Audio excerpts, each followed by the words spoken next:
Hey everyone, Matt Daddy here. Gonna go over a few books here, gonna do a little Omni review. We got this giant Batman Adventures Omni book. I think it's close to about 1,500 pages. It's a big boy. Also got a couple smaller little books to review here. We got the Collected Secret Wars 2 trade paperback. Fun series from the 80s that I'm quite fond of, nostalgia-wise. And then we have the recent release of the 30th anniversary of the Love Showdown storyline from Archie, which kind of was the first big major Archie event that led to most of the modern storytelling stuff today. So first off, might as well jump into that Archie one since we started talking about it already. Like I said, this is the 30th anniversary edition, just came out last week, and that this does collect all of the stuff from 30 years ago.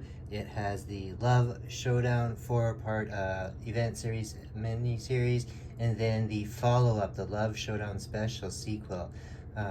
This has the moment where Archie decides that he's going to finally decide who's going to be his true love, whether it's Betty or Veronica, and Betty and Veronica start competing for his love in that. And then it's the return of Cheryl there as well too. So Cheryl Blossom shows up and throws a little wrench in there too. And like I said, Archie being around for 80 years, in the 90s when this first came out, it was the first kind of major storyline. Everything else was just kind of, individual stories and little two-parters and that. So this was like the first major story in that.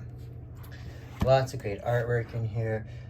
So if anybody did read that story, it is all collected in that. Very appropriate, being released on that February 14th, Valentine's Day. So awesome. I wanted to pick this up as well too because not only am I an Archie fan, this is a cool little collection, but I especially like Cheryl Blossom. And this story here has this book in it here, which I happen to have a CGC 9.8 of. Again, it's kind of like the return of Cheryl Blossom and that. And when I got this slab about a year ago, this was the only one on census of being the Canadian edition, the CPV. So I don't know if it's changed since then or not. Probably not. This is a book from '94, and when I did it last year, it was the first one doing it. So that's pretty cool, kind of rare book. But yeah, so the Archie Showdown, or the Love Showdown, I should say, 30th anniversary special edition. Cool little pickup out there.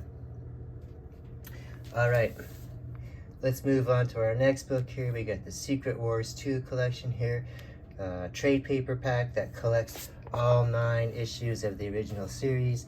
Does not have any of the tie-in stuff, which there was a ton of. Almost every Marvel book that was around during this series had a tie-in issue to that. So like I said, this does collect the issues 1 through 9 of Secret Wars 2. This is the series where the Beyonder comes to Earth to really discover what it's like to be human. I like this series. Some people think this series is kind of dumb compared to the original one there, where the Beyonder takes all the heroes and villains to a planet that he makes to do war. This is kind of the opposite, where he comes to Earth and all the heroes and villains are sometimes working together or sometimes working against the Beyonder here, as he comes to Earth kind of as this childlike figure and has to learn to how to be human and what's the consequences of him and his godlike powers and that. So great story. I always enjoyed the artwork in here as well. Has a weird combination of heroes in here. So everybody from like the 80s version of Dazzler, you have Molecule Man. You get your big heroes in here as well too, like your X-Mens and your Fantastic Fours, your Avengers and your Spider-Mans. But again, you get a lot of focusing on Beyonder just interacting with regular people, or kind of smaller heroes and villains, and then massive heroes and villains too, like the Celestials and that there as well too. So very, very 80s. If you read this book, you can see it's so heavily 80s influenced. Lots of 80s fashion styles and lingo and that. So another thing why I'm partial to it. Pretty neat book. Like I said, it's one of those books that as it was going on, he was kind of getting heavily critiqued as well. But again, this is one of my favorites. Things I remember being a kid is the Secret Wars 2 and that. So great little book that wasn't too expensive, especially because I don't remember if they have a like a hardcover Omni of this, because it only being 9 issues. But if they do, I would assume it probably has all the tie-ins as well too. So all right,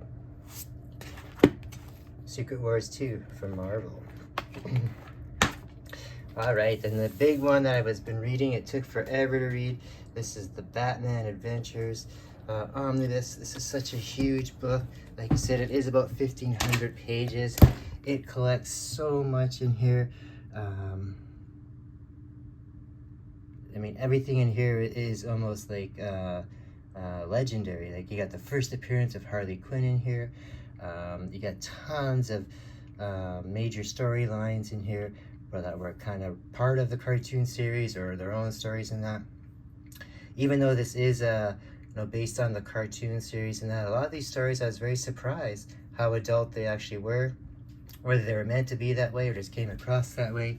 But what this does have here is the Batman Adventures 1 through 36, the annuals number 1 and 2, and then you got the Batman Adventure Holiday Special and the Mad Love one, which is the second appearance of Harley Quinn, and then the movie comic book adaptation of The Mask of Phantasm, which again is another great movie and comic. This thing is massive. Like I said, it's almost cumbersome to read, but is really excellent to read. Has all that nice Bruce Timm and Paul Dini creative work there. I've always loved this type of artwork. So very, very similar to the cartoon series. This artwork itself almost became its own style, I think, even nowadays. So lots of great stories in here. Like I said, a lot of stories in here that were way more adult than I kind of thought, and I really enjoyed even some of the sillier ones, and that were not to the point that it was you felt like you were being gypped off with reading a shitty story. So lots of great villains. Almost every person you can think of villain-wise and in Batman hero universe-wise is in here. A lot of these things I was familiar with, but a lot of stuff I wasn't familiar with as well too, so I was quite happy with that. So this is a great book for anybody, whether young or old, new or old Batman fan. It is a heavier book. It has such a lot of material in it, so it is a little bit more costlier than that, but do think of it as like a long-term investment, because it is a long book to get through. Again, so many classic great stories and artworks in there, so definitely one to do check out.